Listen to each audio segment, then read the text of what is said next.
Hi and welcome to the English channel. Are you learning English? Great! Today, we are going to learn with a very interesting story.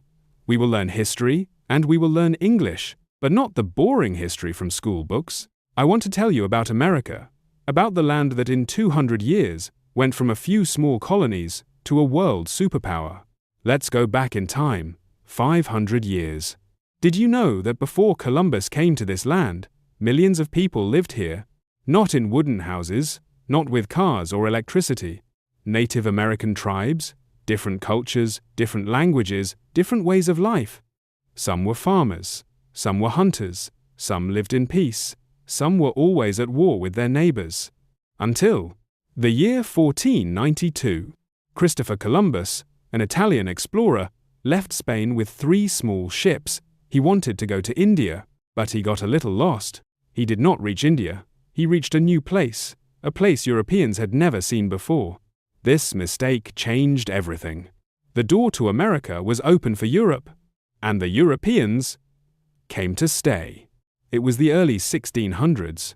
A group of English people got on a ship and came to the east coast of America. They built a town. They called it Jamestown. How do you think life was for them? A disaster. Sickness, hunger, cold. Many of them died in the beginning. But slowly, they learned. They learned from the Native Americans how to grow corn, how to stay alive. And this was just the beginning. Slowly, not 1, not 2, 13 English colonies were formed. Massachusetts, New York, Virginia, Pennsylvania. You have heard these names, right? Each colony had its own government, its own laws. But they had one thing in common. They were all under the King of England. The people in these colonies thought of themselves as English, until the King of England said, "You must pay taxes to me." The colonists said, "Why should we pay taxes to a king who is 5,000 kilometers away? We have no one to speak for us in your parliament. Taxation without representation is injustice." Tensions grew. Then, one night, in Boston Harbor, the year 1773, a group of colonists went onto English ships. What did they do? They threw all the tea into the water. This is called the Boston Tea Party. England was angry. They made strict new laws. Freedom of speech, freedom of religion, and many other rights. America did not stay small. Thomas Jefferson, the same man who wrote the Declaration of Independence, made a deal with France. He bought a huge territory called Louisiana. The size of America doubled. People moved west, in wooden wagons, with dreams of a better life.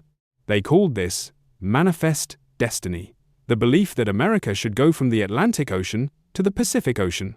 But there was a big problem. Slavery. In the South, big farms used enslaved people to work. Tobacco, cotton. In the North, slavery was illegal.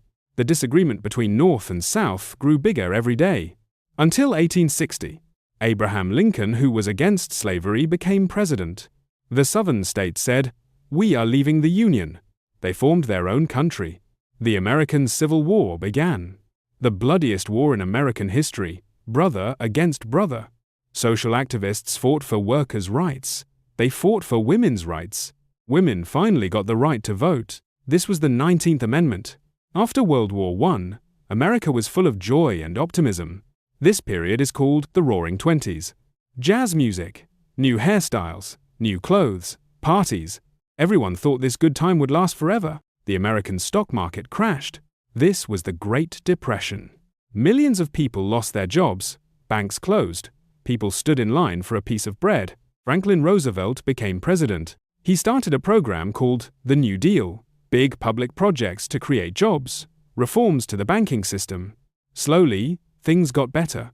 Japan attacked Pearl Harbor. America entered World War II. When the war ended, America was a superpower. It competed with the Soviet Union, the Cold War, the space race, fear of nuclear war. The 1960s. Martin Luther King, Malcolm X, the fight for black rights. I Have a Dream.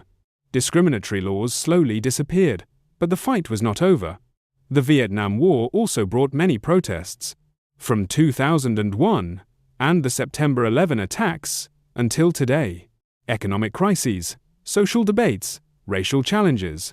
Barack Obama, the first black president of the United States. Today, America is a modern, multicultural country, full of contradictions, full of struggle, full of hope. The history of America is the story of a big experiment. Can a country be built on freedom and equality? The experiment is not over yet. If you learned something today, please like this video, comment which part was most interesting for you, and subscribe to the channel. Your support gives me energy to make better videos for you. Thank you for staying until the end. See you in the next video. Goodbye.